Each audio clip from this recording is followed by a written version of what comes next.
Welcome to Born to Praise TV channel. We are created to worship.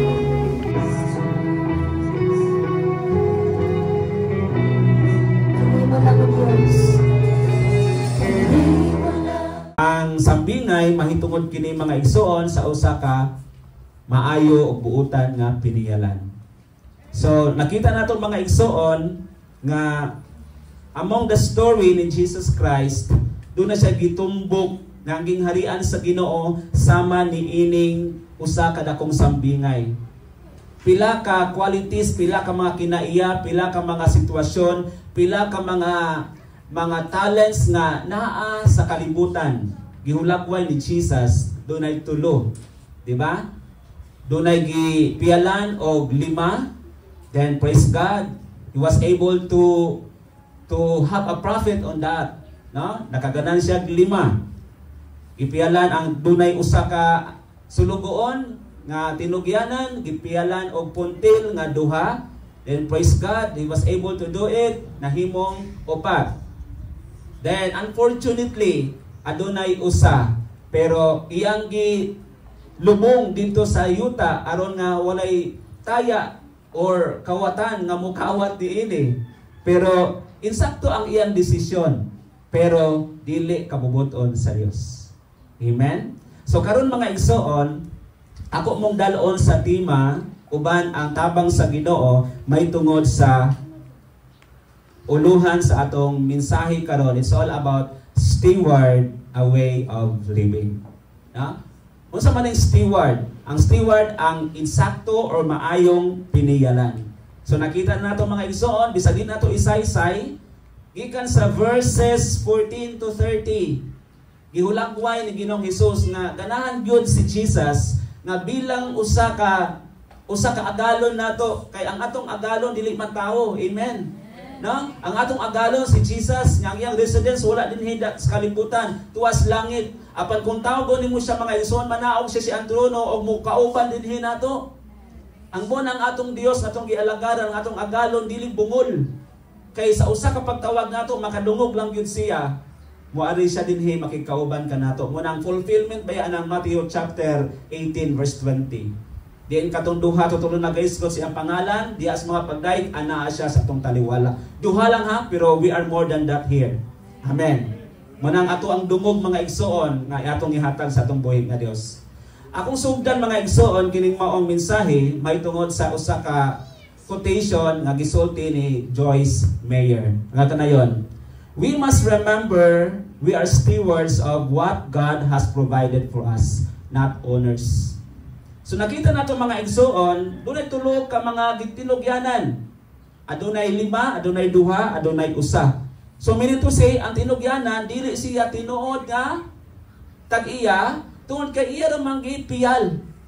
So meaning to say, dili mo sulod ang tinuod nga kung maayo ba ta nga tinugyanan. Kuan diha ang gitawag nga manager sa imong kaugalingon nga kinabuhi. So manager at the same time driver. Kay unsa man nato pag-manage sa kaugalingon natong kinabuhi kung watay kaalam nga gikan sa Dios. Asa man ta atong tulo? Aduna ba ta nakaginansya ba ta sa pagtawag sa Ginoo diri nato human kita maka-receive sa good news of salvation? Na? Ato abang nakagain ba ta ginansya ani? Pero gani kung makagain ta ginansya, we are benefited for that. Benefited ta. That means nga nakahatag na to kaayuhan. No? Kay daghang karon mga Kristohanon mga igsoon nagmahay sila nga nakadungog sila sa pulong sa Dios. Ikamahay ba ang pulong sa Ginoo man ka makadungog? Brad dili dagway sa, no? Pero once na makadungog ta sa pulong sa Ginoo, there is an opening of the minds. Adunay kanabang ma-open ba ang imong hunahuna ang imong salabutan? Kasi sa diyang ma-open ang atong salabutan, makakita tag unsa gipadayag sa Dios. Kung di ma-open ang atong hunahuna mga igsoon, mauna nga daghan kaayong mga kinabuhi karon nga nakalas tungod kay wala magmaayo na maniho ang ilang mga kinabuhi. So mga igsoon, nakita nato, nasabtan gyud nato nga favor gyud si Lord sa mga taong nakaginansya. Amen. Abili mo ang kalibutan na nag-business, naapod sa pulong sa Ginoo pero gingharian lang. Eternity lang ang business ni Lord. Amen. Ang atong business ni sa kalibutan, makaginansya ta, lipay kayo. Bisan 500 ra, makagain ta, lipay na kayo, at least wata nalugi. Pero mga igsoon, ang gipiyalan sa ikatulong person na gipiyalan, naguol ang Ginoo, gikuha ang kapital, gikan kaniya. Mga igsoon, kay wala siya nahimo sa iyang kinabuhi, dili maayong piniyalan. So mga igsoon, dili magbuta owners sa itong kinabuhi. We are not the owner of our life. Munang stewards a way of living. Unsa man ni kay ang right living mag-agad na siya sa atong right believing. A right living mag-agad na siya sa ato ang insaktong panghuna-huna. Kay kung dili insakto ang atong mga panghuna-huna, sulagma gyud ta mga igsoon, ang atong kaugalingon ra gyud ang tinuod or nasabtan or maayo. Mora niya itong interpretations nung kinabuhi kita rin maayo. No? Pero nataw ni mo ang Biblia, nga nabasa na ito gikan sa Genesis hangtod sa Revelation, dili maayo ang tao. Ang usa ray maayo diha ang Dios. Amen.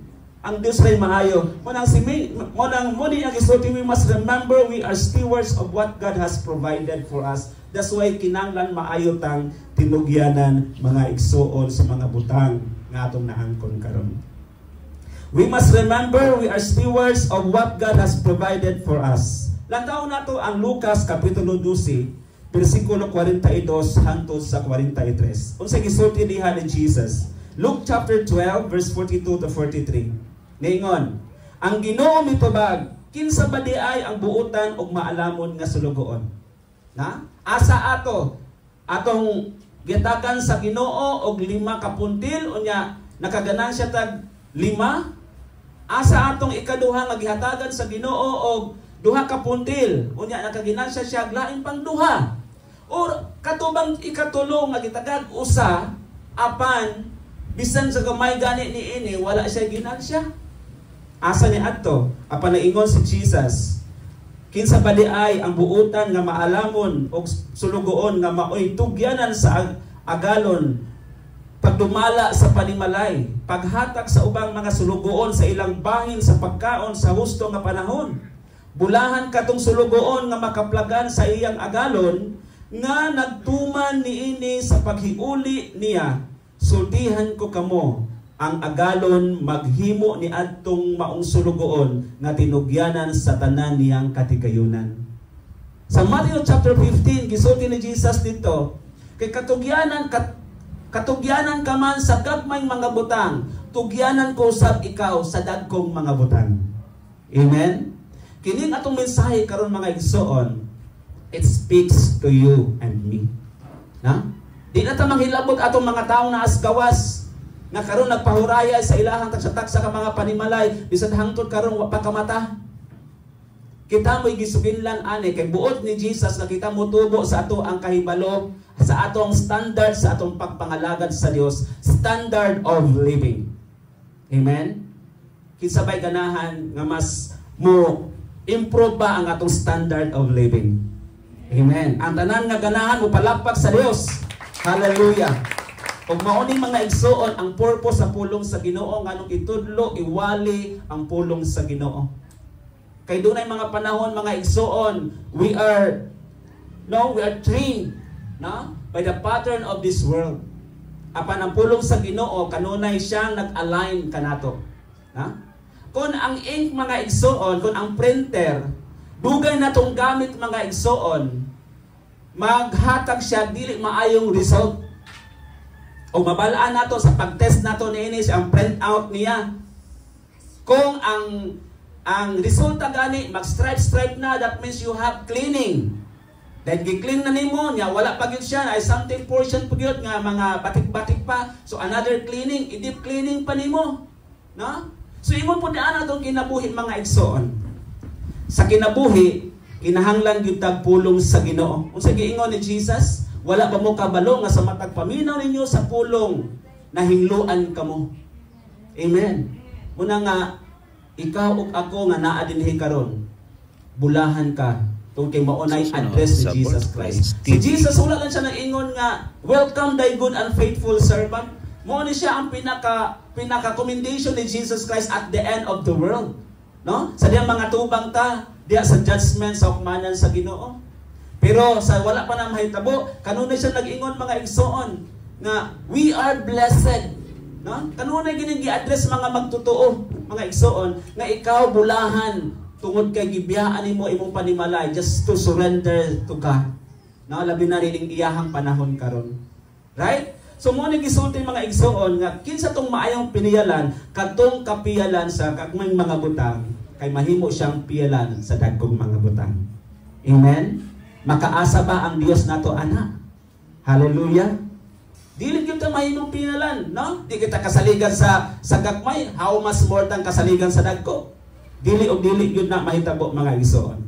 Okay? So makita nato dinhi sa Matthew chapter 25 gikan sa verse 15 hangtod sa 30. Makita nato diha ang mga qualities of a good steward. Gisulti na nato mga igsoon, first and second steward nga gipialan sa Dios mga igsoon, namunga sila. In other words, namunga sila. No? Klaro kayo, literal kayo mga igsoon nga gisulti ni Jesus, puntil sa salapi. Amen. Kung baga sa negosyo ba, kinahanglan kung magnegosyo ta, kinahanglan na ay tubo or na ay ginansya ang atong kinabuhi.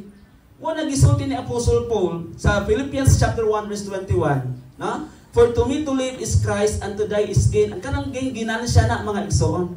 Ginansya na, wala pasabot nga para makaginansya ta, kinahanglan tang mamatay. No? Kinahanglan mamatay ning atong desire nga kalibutanon. Kinahanglan mamatay ni mga igsoon atong desisyon nga kalibutanon ug dili na maka-benefited ang gingharian sa Dios.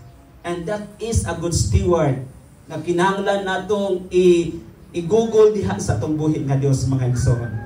Then this is referred to parable of talents, no? Sa Matthew chapter 25, 14 to 30. Dayon ato ang nalantaw ditong mga characteristics, no? Na gusto ni Jesus na mahitabo sa iyahang katawhan ining ulahing mga adlaw. Na? Mao ni ang gusto ni Jesus mga igsoon, mao ni gusto sa Ginoo nga ikaw ug ako mga igsoon tudluan ining mga kapanahonan. Aron sa iyang pagbalik mga igsoon, dili ta maulaw nga moatubang sa Ginoo. Susunod sa Born to Praise TV. Ang tanan plano sa Ginoo aron ma-open ang imong salabutan.